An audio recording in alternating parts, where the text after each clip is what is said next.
Bonjour à toutes, bonjour à tous. Je suis ravie de vous accueillir sur le plateau de Sagesse Bouddhiste pour une nouvelle émission que nous consacrons ce matin aux bienfaits de la pleine conscience. Si la pratique de cette forme de méditation au quotidien nous permet entre autres de faire face à nos émotions et gérer notre souffrance, elle permet aussi de nous rapprocher du monde et de lier des relations plus saines et plus aimantes avec les autres. Alors comment définir et comprendre plus précisément cette pleine conscience? De quelle manière entraîner notre esprit? Et quels peuvent être les résultats concrets que l'on peut observer? Nous allons poser toutes ces questions à notre invité, Christophe André. Christophe André, bonjour. Bonjour. Alors vous êtes psychiatre à l'hôpital Sainte-Anne à Paris, où vous animez entre autres des groupes de méditation avec vos patients. Et vous venez de publier aux éditions L'Iconoclaste « Méditer jour après jour, 25 leçons pour vivre en pleine conscience ». Merci beaucoup d'être avec nous aujourd'hui, Christophe André. Alors, avant de rentrer dans le vif du sujet, j'aimerais que vous nous présentiez ce livre qui est le fruit de nombreuses années d'expérience. Et d'ailleurs, il est conçu de manière assez particulière, je crois. Oui, c'est un manuel. En fait, c'est un manuel de méditation où j'ai essayé de proposer le maximum d'exercices concrets. Un des premiers exercices, c'est qu'il y a des tableaux de peinture représentés qui incitent à s'arrêter de lire pour rentrer dans le tableau, pour se laisser gagner par la conscience de ce que l'artiste a voulu nous transmettre. Donc déjà, les tableaux représentent des petits exercices en eux-mêmes de méditation. Ensuite, il y a tout un tas de concepts que j'essaie d'expliquer, de transmettre, des petits conseils que je propose. Et puis, il y a un CD qui sert aussi à s'initier pour ceux qui veulent s'initier à ces techniques. Donc voilà, c'est une sorte de petit kit pour se lancer dans ce monde très intéressant de la pleine conscience. Alors justement, est-ce que vous pouvez nous expliquer ce qu'est la pleine conscience, redéfinir ce terme? Oui, c'est un terme qui est emprunté au bouddhisme. C'est vraiment quelque chose qui appartient à l'univers bouddhiste, mais qu'on a importé en quelque sorte dans notre univers du soin, de la médecine, de la thérapie. Et au fond, la pleine conscience décrit l'état de notre esprit lorsqu'il arrive à se poser dans l'instant présent sans chercher à juger, à comprendre, à obtenir un état particulier.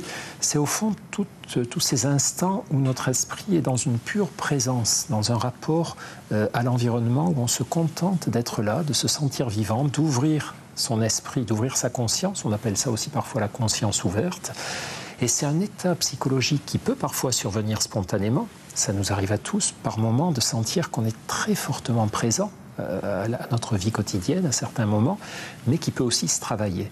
Et si on souhaite le travailler, le faire travailler, c'est parce qu'il a un certain nombre de vertus et de qualités, évidemment. Alors, notamment le fait à la fois de s'engager dans nos actions, mais vous le dites très bien dans ce livre, aussi apprendre à se détacher du résultat de ces actions. Oui. C'est vrai que, vous savez qu'il y a parfois un malentendu par rapport à la méditation. Les gens qui ne connaissent pas ont le sentiment que c'est au fond se couper du monde, se mettre à l'écart. Ils ont l'impression que méditer, au fond, c'est rentrer dans un ermitage, plus vouloir voir fonctionner la vie.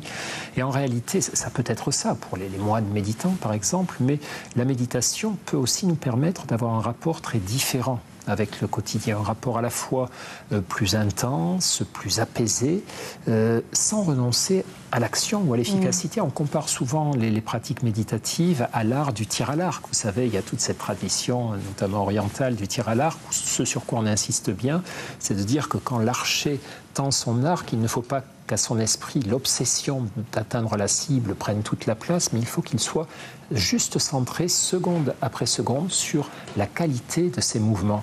Et la pleine conscience, c'est un peu ça. On ne cherche pas à atteindre un but, mais on cherche juste à être présent le mieux possible, de notre mieux. Mais alors, c'est un véritable exercice qui suppose un entraînement assidu, justement. Ça peut être, vous prenez l'exemple du tir à l'arc, ça peut être aussi comme apprendre un instrument de musique. C'est donc ça. Vraiment, c'est au quotidien. Oui, puis ça se travaille. Ouais. C'est-à-dire, là aussi, ce qu'il est important de clarifier, c'est qu'il y a beaucoup de choses dans notre vie qu'on ne peut pas simplement décider. Par exemple, en matière de corps, vous ne pouvez pas décider d'avoir du souffle, décider d'être plus souple, il va falloir faire des exercices.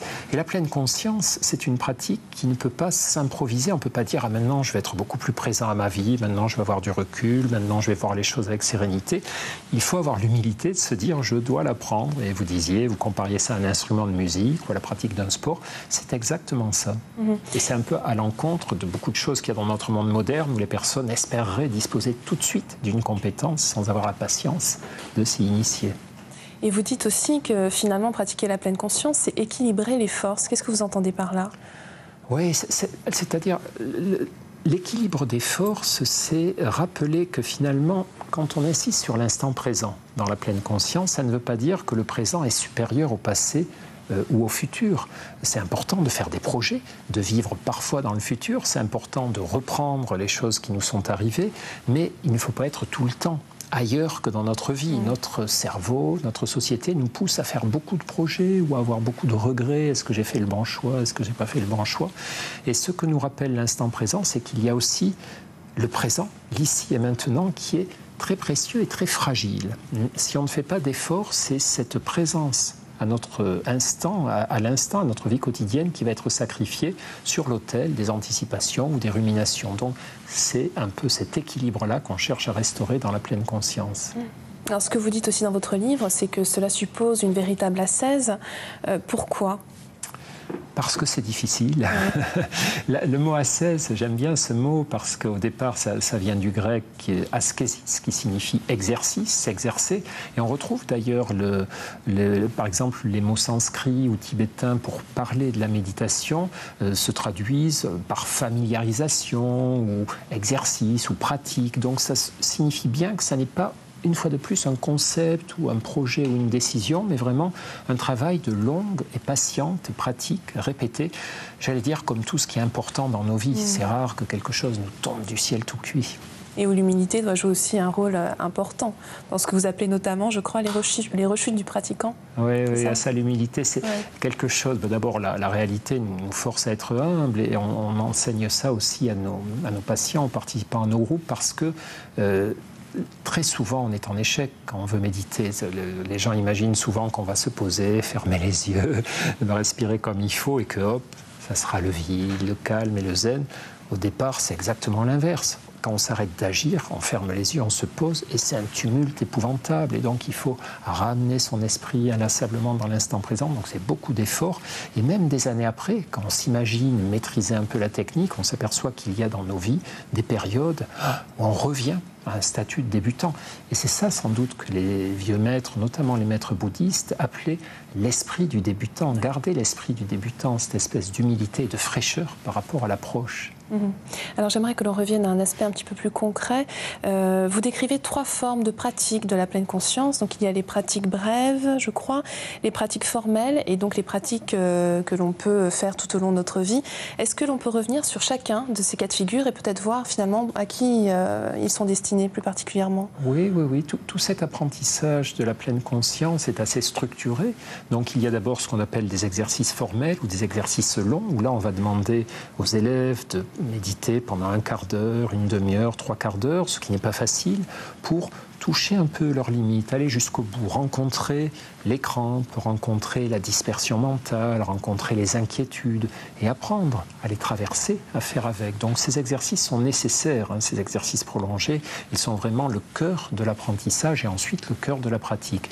Mais la caractéristique de la pleine conscience, c'est qu'elle propose aussi une deuxième famille d'exercices qui sont des exercices brefs qui vont nous servir en quelque sorte de respiration à nos journées. Prendre le temps, par exemple, lorsqu'on est dans une salle d'attente chez un dentiste ou lorsqu'on attend son métro, son train, que sais-je encore, au lieu de faire des trucs, d'envoyer des SMS, de lire le journal, de téléphoner, s'arrêter, se poser et prendre conscience de l'état dans lequel nous sommes, des pensées qui nous traversent, etc., comme autant de respiration qu'on offre à notre esprit pour avoir une présence plus intelligente, j'allais dire, à notre quotidien. Et puis il y a, comme vous le disiez, une troisième famille d'exercices qui sont une sorte d'aboutissement où là, on engage les participants à pratiquer la pleine conscience dans l'action. Alors le maître bouddhiste Thich Nhat Hanh parlait de faire de la pleine conscience en faisant la vaisselle.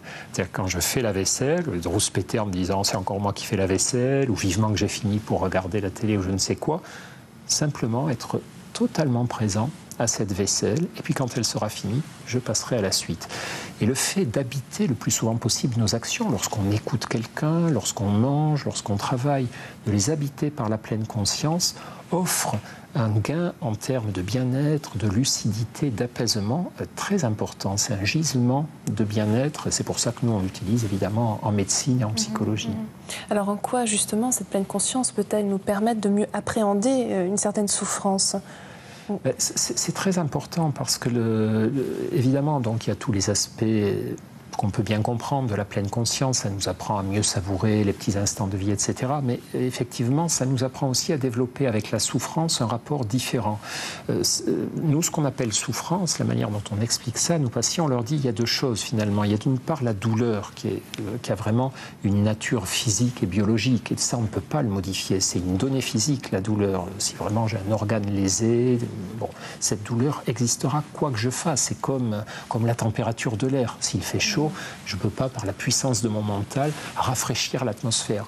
L'atmosphère restera chaude. Et la douleur, c'est la même chose. Par contre, l'impact de la douleur sur mon psychisme, la manière dont je l'accueille, c'est ce qu'on appelle la souffrance. Et sur la souffrance, on peut effectivement faire un travail avec la pleine conscience et qui, paradoxalement, commence par l'acceptation de la souffrance, permettre à la souffrance d'être là plutôt que de vouloir ne pas la ressentir à tout prix, lui permettre d'être là mais pas toute seule, ne pas laisser la souffrance, comme elle a tendance à le faire, occuper tout mon espace mental, parce que là je vais me noyer, je vais vraiment il ne faut pas se focaliser vraiment. Voilà, me focaliser, être obsédé par ma souffrance, mais tout en lui permettant d'être là, ouvrir ma conscience au mouvement de ma respiration, aux autres sensations de mon corps, aux autres parties de mon corps qui ne souffrent pas, au son qu'il y a autour de moi, au mouvement de mes pensées, au mouvement de mes émotions. Au fond, ce mouvement d'ouverture de la conscience, d'emplir ma conscience d'autre chose que de souffrance, c'est un des mécanismes qui nous permet de la réguler. Alors pour conclure cette émission, j'aimerais revenir sur deux qualités très importantes dans le bouddhisme que permet de développer cet exercice de la pleine conscience. Il s'agit de la gratitude et de la compassion. Pourquoi, Christophe André, est-ce que l'on devient plus compatissant et envers les autres notamment ? L'idée de la pleine conscience, c'est d'affûter notre regard sur ce qui se passe autour de nous. Dans la gratitude, par exemple, pour ressentir de la gratitude, il faut que je prenne conscience de ce qui m'arrive de bon et que je prenne conscience que ce qui m'arrive, je le dois à d'autres personnes. Dans la compassion, je dois aussi prendre conscience que cette souffrance existe. Si je suis trop replié sur mes pensées, mes ruminations, mes propres soucis, je ne pourrai pas éprouver de compassion parce que ma conscience ne sera pas ouverte à la détresse d'autrui. Et d'autre part, la pleine conscience peut faciliter aussi les attitudes compassionnelles parce qu'elle facilite notre bien-être. Et moins je souffre, en tout cas moins je suis victime de mes souffrances. On ne peut pas espérer supprimer ces souffrances, mais on peut se donner comme but d'en être moins l'esclave, de ne plus être dominé par elles. Moins je souffre, plus je peux avoir l'ouverture aux autres et aussi l'énergie pour m'occuper des autres. Donc la pleine conscience, en ce sens, c'est une sorte de réceptacle, de contenant à la possibilité de cultiver des vertus comme la compassion ou la gratitude, effectivement. Très bien. Écoutez, je vous remercie infiniment, Christophe André, d'avoir été avec nous aujourd'hui. Merci à vous. Et avant de nous quitter, voici quelques ouvrages que nous vous proposons si vous souhaitez approfondir le thème de cette émission. Je vous rappelle tout d'abord le livre de notre invité Christophe André, Méditer jour après jour, aux éditions L'Iconoclaste, 25 leçons pour vivre en pleine conscience. Bonheur de la méditation de Yongey Mingyo Rinpoche, préfacé par Mathieu Ricard, au livre de poche. Et enfin, Pratique de la méditation à chaque instant, petit guide pour nos vies trop occupées, de Thich Nhat Hanh, au courrier du livre. C'est la fin de notre émission. Vous pouvez la revoir pendant toute une semaine sur le site internet de France 2, rubrique Tous les programmes et Chemin de la foi. Merci à tous de votre fidélité. Je vous souhaite une très, très belle semaine.